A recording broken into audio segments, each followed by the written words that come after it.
thanks for having me on. So this is what it looks like. I'll introduce the whole myself and the background of this, and then for a couple of minutes, and then we'll go on to the theme of the thing, which is key connections. And then if you have questions or whatever, we'll get there too. So thanks for listening, and I hope I can do three things I always try to do: educate a bit when I talk, and inspire a small bit, and entertain a bit. This is me. I'm just a coach, an ordinary coach, like I suppose a lot of I coach underage, and I enjoy it immensely, and I've been at it a long time. I'm involved in coaching adult teams as well, and I work as a coach developer across, I think, about 15 sports now at this stage, and even in industry, and I suppose coaching and how to get the best out of people has been my kind of life's work, really. I write books. I think it's a bit rich sometimes to call myself an author, but I write books about coaching, and I've created a framework which is called the CARVER Framework. So that's my way of explaining coaching to people, and it's kind of a theoretical framework for people to build a coaching world and practice continuous improvement through coaching. So that's me in a nutshell. Okay, so my definition of coaching, this is how I define coaching, or how I see it. Coaching for me is raising awareness through challenge and assisting appropriately. Now, for me, there's three awarenesses we're always trying to develop in the player. There's a self-awareness, and then which is the essence of coaching. And then there's an an off-game awareness, so understanding the key skills and principles. And then there's an in-game awareness we're also always trying to develop. So them are the three awarenesses. I want the player to say at the end of it, if it is to be, it is up to me. And the way they will do that is for how we challenge and assist them. Now, sometimes people are good at challenging and not so good at assisting, and sometimes people are the opposite way around. They're good at assisting, but they're not so good at challenging. This is where I started with the whole thing about coaching. And this is where I envisage coaching. Michelangelo said, he said, I saw the angel in the marble and I carved until I set him free. And that spoke deeply to me, that coaching was about getting the best out of raw materials. And I think in order to do that, I think Eugene talked about coaching being a craft earlier on in that.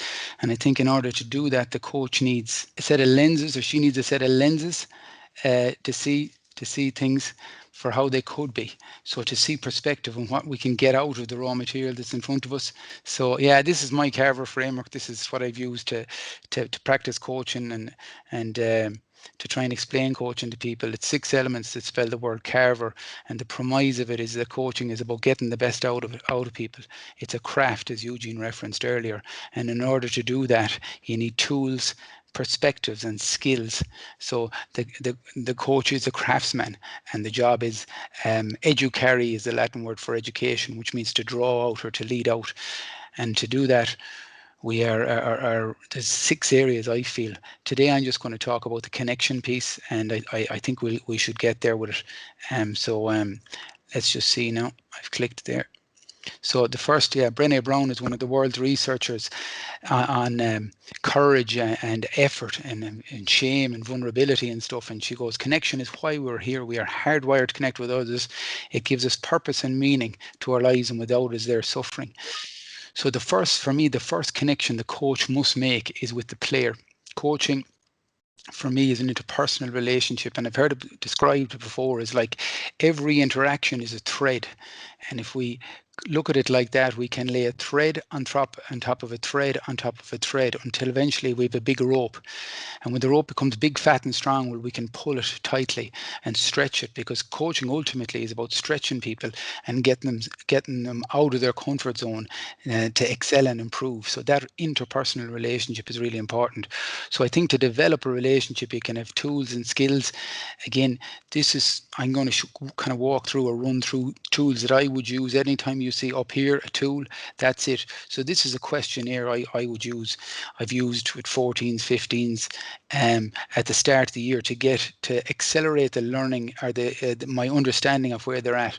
So the first question would be, and I won't go through them all, do you love and enjoy the game? Well, it's hurling here. And it's important that you understand that some of them mightn't love it yet, and if they don't really love it yet, and we put a lot of pressure on that yet, well, it mightn't be the best time to put in pressure. So we'll treat them all a little bit differently. Do you love being part of the team is the next one. So is there that psychological safety there? The next one, which I find, and I only finished one-to-ones there last week, is a really important question. Are you confident in your ability to play at this level? You will find that if you talk a lot one-on-one kids I have found is that they're not confident for the next level. And I think that's a really important thing to acknowledge and to build on.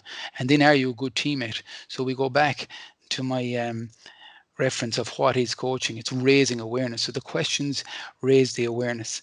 So just going to further questions, why do you play? So again, that's that awareness piece. Why do they play? Why do they play? How interested are reaching your potential? Now, if a child says to you, I'm 10 out of 10, or a young person, well, that's great. Then we can really go hard. But if they say, it's about a 7, then the challenge comes a little bit more challenging, and a little bit more intelligence is needed to up it there. Where would you rate yourself physically, technically, mentally, and lifestyle? So again, we go back to raising their awareness of where am I, and giving them tools to analyze and reflect. And then we'll talk back to that. How open-minded, coachable, and willing to learn? Yeah, that's a great question. Some of them haven't thought of this stuff. Currently, what would your direct opponent say about you? How did the world see you? I think these are important questions. And in future, what do you want your opponent to say about you? What might your teammates say about you as a team member?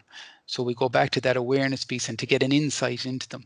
And then we can have really focused, articulate conversations with them after we go through their questionnaires. What do you hope the management would say about you at the end of the year? And when do you play at your best? So that's the coach-player connection. And the next connection for me is the player to player, or creating the team.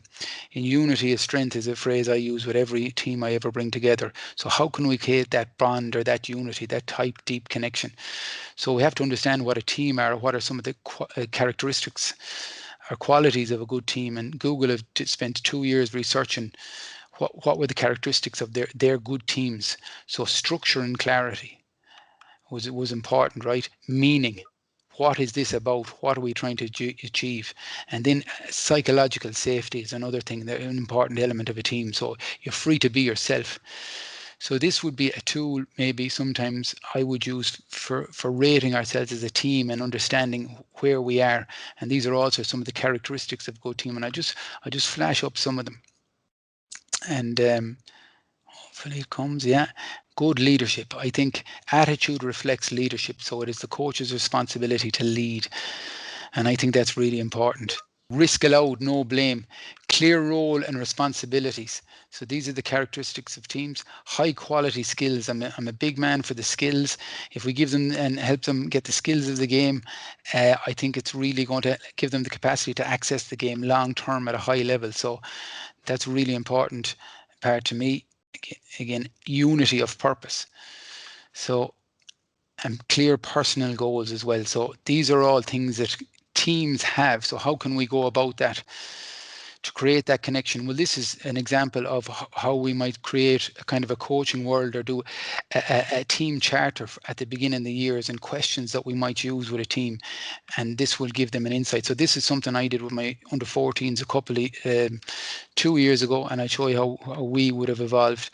We agreed a team meeting, a team motto for the year. And what does the motto look like in action? We asked them questions in groups. What will success look like for our team? What do we want from our management? What is unacceptable from our management? What do we want our management to say about us at the end of the year? And that's what we came up with for the year. That was our team charter. So we have to work in order to be strong. They wanted competition for places, and they wanted to be challenged. So that was our kind of like our North Star, and it came from simple questions. And that kind of draws. So one of the other elements was to be close at school and stuff like that. Simple things like that. We say thanks. So then, as the team was evolving, and we were trying to build in different characteristics and qualities into the team, we set out last year creating what we would call foundation stones of our team, and a language around what we wanted to be. So we had 15 foundation stones. I think some of these ideas come from All Black stuff. And so unity and friendship was going to be one of the foundation stones. We depend on each other. In unity there is strength. So we would have had this clarity around saying effort is the currency. Skill, you will see, should come to me now. Competitiveness, inquisitiveness, so truth seekers. Was another thing. Competitiveness was a quality that we wanted. The hunter mentality we really picked up. To create that unity, we need the clarity of what our team is about, what we're going to stand for. Sometimes we try and draw that out of the players, but there's also a place for leadership where you show them what are the qualities of good teams, and you teach them that element of unity and teamship. So there's the difference between drawing out and, I suppose, direct teaching. So the third connection I have with in my mind is we need to connect them to the game. I was in America at a conference, and they did this exercise where you had to write down the qualities of a good coach, and I was taking down the post-its off the wall at the end of it, and one of them said he made a student of the game, and I thought that was a fabulous thing. A coach's responsibility is trying to connect the player to the game. I think that's really important in how we articulate the game, the light and shade, and we'll see that a little bit through the presentation. Connect them to the club. I think that's really important. It's an awful for me, if they spend 16 or 17, they get to 16 or 17 and they just leave, surely we have missed a step where they're not connected to it. And then the future, always give that inspiration for the future. I think it's hugely inspirational and empowering for the player to work towards the future. Now, this is probably the main body of my presentation, creating a coaching team and connection in a coaching team. So I'm going to go through this, how to create a coaching charter and the questions that would be involved. And this is what we did last year. This is an example. So we would have sat down as a group of adults and went around the table and asked hard questions and looked for honest answers. And I suppose these are the answers we would have come up with. So this is the detail in the presentation. Why have we taken the job? So I asked 8 people this: to make a great environment for the players to be with their friends. We love the lads, the game and the club. And to build good characters for our community. So they were our whys. Now they're big, powerful things to say. So what we have to do, I suppose, then, as a management team, what are the things we want to do well? I'd be big on the expert knows what's not important. So what is important and what do we want to do really well as a management team? We want to socialize the group really well. Friendship and psychological safety. That unity was the starting point. We wanted a place where people wanted to come. We wanted to build good characters and learning skills. So that was back to our 15 foundation stones of the team. We want to coach the game of hurling well to the individual. So I'm a big on individual coaching. And these are things we wanted as a management team. Connect the players to the club and the game and challenge them respectfully. Challenge is really important because learning happens outside of the comfort zone a lot of the time. So it's important we have that challenge. So the third question I would have asked was, how can we all contribute, right? And I'm not a big fan on one leading out and everyone else standing up and everything else, because it's a bad message for players. So we would have divvied out, again, this probably looks like an inter-county backroom team, but these are all ordinary people just like myself doing simple jobs and putting a role in it. So that was me, head coach. This person, administration, parental communication, logistics, paperwork, social. MH, Mike Cannon, critical to the role. Non-sporting, but critical to the role. We'd have had 2 individual coaches and a little simple bits. But these were people that just wanted to contribute. And as head coach me, I thought if I can provide a frame for them to add, well, they will add. How would we measure success? So what was the big picture? Recruitment. Could we manage to get people back that had dropped away? That was one of the key metrics. Last year we got 2 back, and that was success, right? Retention. We retained every player and have retained them for the last 3 years. And there will be a natural churn, but we know we're doing okay. And then players say thanks. So when the player says thanks, we know they're getting something good, and we'll be big on that. If they can walk out the gate without saying thanks, there's not much of an acknowledgement of good. If there's not an acknowledgement of good, there isn't much good. So then our phrase was, and I think we kind of leaned this from somewhere else, as many as we could for as long as we can in as good an environment as we can. So that's what success would be for this. This was the next question, because the emotive state, I think one of this previous speakers said there's not a lot of fun in, I don't know what county he was in football anymore. It's become a lot of a chore. So we have to ask, and I deal with inter-county managers in the background, and I say to them, how do you want them to feel? driving to training. So these are the things we wanted them to feel in our environment, like they belonged, like they were excited, like they loved it. That would be the words they would use, like they were learning and like they were being respectfully challenged. So we wanted them to feel like that. Okay, what do you want them to say about us in 20 years' time? They taught us the value of respect, learning, and unity. These were the things we were trying to get across. And they gave us every chance to be the best we could be in hurling and in life and beyond. So now this was then, these are about 10 questions we asked, and this is important because the devil is in the detail. And sometimes when we use words like connection and everything, we lose an articulation of what it actually is, and the crinus, or the exactness. So these, what we thought would be exceptional, acceptable and unacceptable behaviors for our management. We thought it would be exceptional if we could coach them. It'd be okay if we could just train them generically, but if we were critical, it would be unacceptable. We thought it would be exceptional if we could give specific individual feedback, and they would come sometimes from the questionnaires. We would have a thing, weapons and work-ons. Every player would have work-ons. If it was just generic, it'd be fine, look at, and if it was useless or no feedback, right? We talked about the ref. We thought it would be exceptional if we could question the ref at halftime. We thought it's okay sometimes to challenge from the sideline, but we thought it would be unacceptable. And we wanted, it would be exceptional if we could lead these people to love it. It would be okay if we could make it enjoyable, and if it was no fun, it would be unacceptable. So all these things became our guide or whatever. Now we move on.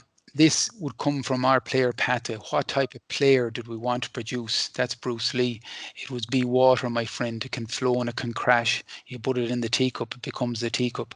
A very adaptable, skillful player. Adaptability was a key quality. Then the type of person we were trying to bring along, click again, someone who would be themselves, express themselves, be themselves, have faith in themselves, that confidence part. So the environment that allowed risk, allowed different people, would bring that. And then the team we wanted, USA is the vision for the team we would have pulled together. So it was united, strong, and adaptable. Yeah, we are many, but are we much, is Wooden what he used to say. So that strength, that adaptability. And in that adaptability means if you wanted to play nice, we could play the game nice. But if you wanted to be bad and be nasty, well, we could be horrible too. So we had to develop as we went along an ability to be adaptable. And as they matured, we had to diagnose that as a thing. We have to play an adaptable game. And this is how we wanted the team to play the game. So these were the words we'd be using: play with no fear, courage, make mistakes, go at it, love playing it. So anyways, this is where the nuts and bolts come into it. And I fundamentally believe when this coaching conversations, we don't look at the skills enough because they drive everything, and we don't respect them enough. So these were the 4 focus skills we were trying to get really, really good at coaching for the year, and to try and drive proficiency and try and drive attention, intention, and practice. So we wanted to develop striking, multiple options. So an ability was, the game was based on the ability to offload the ball and strike.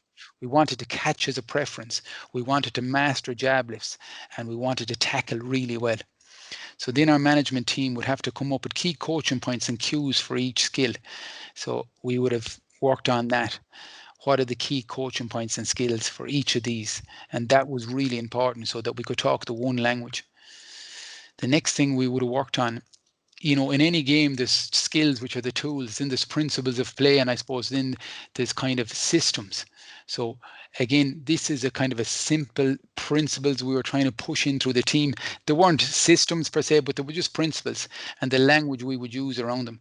So the first principle we were trying to do was go forward in possession, right? Recognize gaps. This is the language of break, tackles, run, attack, space, move the ball or move with the ball. That was our first principle. And again, if you break down the game into moments, like we'll say at adult level, we would have the game broken into 3 moments: winning the ball, with the ball, and without the ball. Well, each moment has different principles, but this is for an underage one. So progression with possession, we had this thing: if one pass would do, don't use 2. That was our simple thing. Ball to hand or ball to space, use the ball to punish the opposition, change the point of attack. That was our principle of having the ball. Our principles around tackling was if you got in the tackle, you stayed in it till the end. You understood it. The collective understanding was that a mistake would get you back in the game. And our kind of order of preference was tackle, and if you couldn't tackle, delay, and if you couldn't, get into a structure, so we could defend as 15 as a unit. Support in possession. So we wanted sometimes, and it's not great all the time, but a rough guide would be to go to the man in possession and the West go wide and deep. Yeah. But now we would have refined that down to, if he's under pressure, go to him. If he's not, go away from him. Then space and movement. So know the spaces and move in and out of them and offer them to each other, and pattern recognition. So that was the principle of play. Understand the patterns of play, how the play emerges, be able to perceive the affordance, and then move in and out of the spaces as it comes. Well, one of our principles of kind of skill execution was singularity of thought, just commit. We couldn't put a ball wide. You didn't put it wide. You just either committed or you didn't. We understood that there would be a natural churn. So it wasn't that we would never make a mistake, really. We would only fail to commit, or there would be too many thought processes in the mind. And then recover like an animal was a principle of how we would respond to mistakes. And I think that's really important. So these were the 6 principles of how we wanted to play the game. And as a management, then it was up to us to try and get that across. And the final question we had is, why would the players be better at the end of this? Because we believe that environment would drive behavior, and that we would create a really good environment. So the final connection, so that was a management charter. So the final connection then really was to the parent. And they're critical in underage. I think they're critical.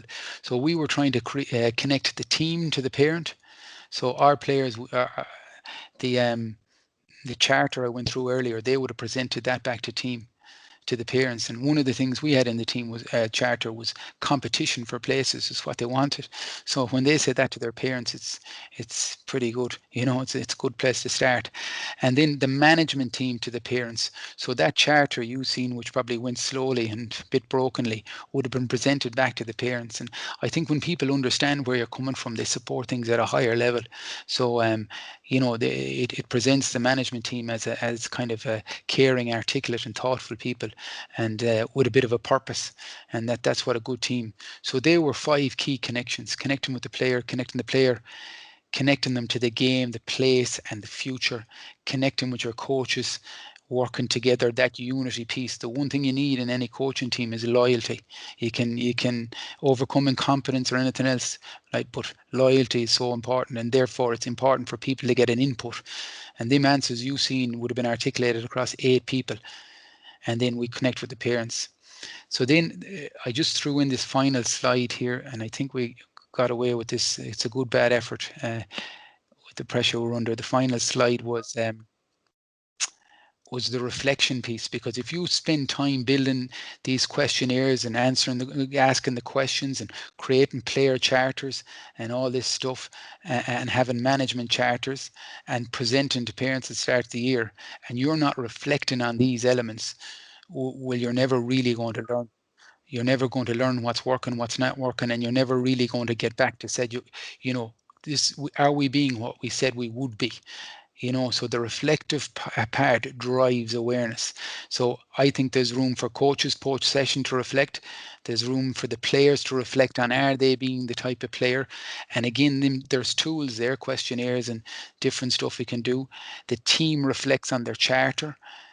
Is there unity? Are we working hard? And then the coaching team is coming back to, are they being true? Are they leading with, you know, is there individual coaching going on? And that creates, I suppose, them connections for me would create a great foundation for anyone who wanted to coach. And that's the end of the slide. Look, I hope that came across okay. I'm sorry about the tech, but I was struggling here. Look at, that's a website.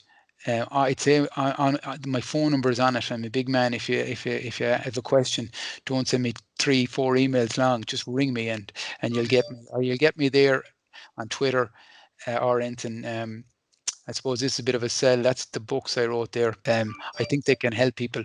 One is for coaching, and one is for coaching children. Actually, the CARVER Framework, but it's principle based, and this one is actually for the young athlete. But again, it's good for the coach too, I would believe. Well, that was excellent. Listen, there are a couple of questions coming in here. I've got one from James Lovett asking, would you say coaching can come across in different ways due to every coach having a different personality? Well, Absolutely. Yeah. sorry, I'd like to answer that question. Yeah, I you're think the there's no such thing as bad coaching practices if they're received by the learner in the way they're intended. So an awful lot of we think we need to be somebody different. You know, it's not about being it's about being who you are, but being a little bit more aware of what you're trying to achieve. So that there's a Malawian saying that says, if you don't know what you don't know, then you won't know. But if you do know what you don't know, then you might know. So the greatest thing a coach can have is self-awareness. So why do I coach? How do I want to recept? How do I want to, be perceived? How do I want to interact with them? So that the awareness in the model would be all about coach awareness. But I am not a coaching prude that thinks, that judges coaches. It's a tough practice. But in general, you should start with yourself and being a better version of yourself and not try to be copying somebody else. I don't think you're going to get anywhere with that. So self-awareness. Now, the detail in that is tough. Yeah, because you have to ask yourself a lot of hard questions and look pretty awkward a bit and then reflect hard and learn as you go. But it's definitely not about being somebody else. Definitely not. good stuff. I'll take one more question. It's hi Paul, were the principles of play agreed with the players and coaches as a collective, or was it just the coaching team? Yeah, well, you see, so there's a couple of elements to that. I think, they say to teach Latin to Johnny, you got to know Johnny and you got to know Latin. So I really think to teach the game, you have to know the game. And it's probably the coach's responsibility to try and understand and teach the game to the people. But there has to be a foundation of you imparting information to the player, and then they will assimilate that information and then tack on their own bits. But to answer the question, then principles of play would have been evolving over a number of years, tightened, and they would probably come from the coach. Yeah, because I think the coach in developmental is probably the person that knows that game the little bit better. But they're definitely them principles are at adult level, they'd be different again. They'd be more exact and more stripped down into the different moments of the game. So we would have, more principles around winning possession. So winning possession, first principle of any invasion game is you must win your own battle.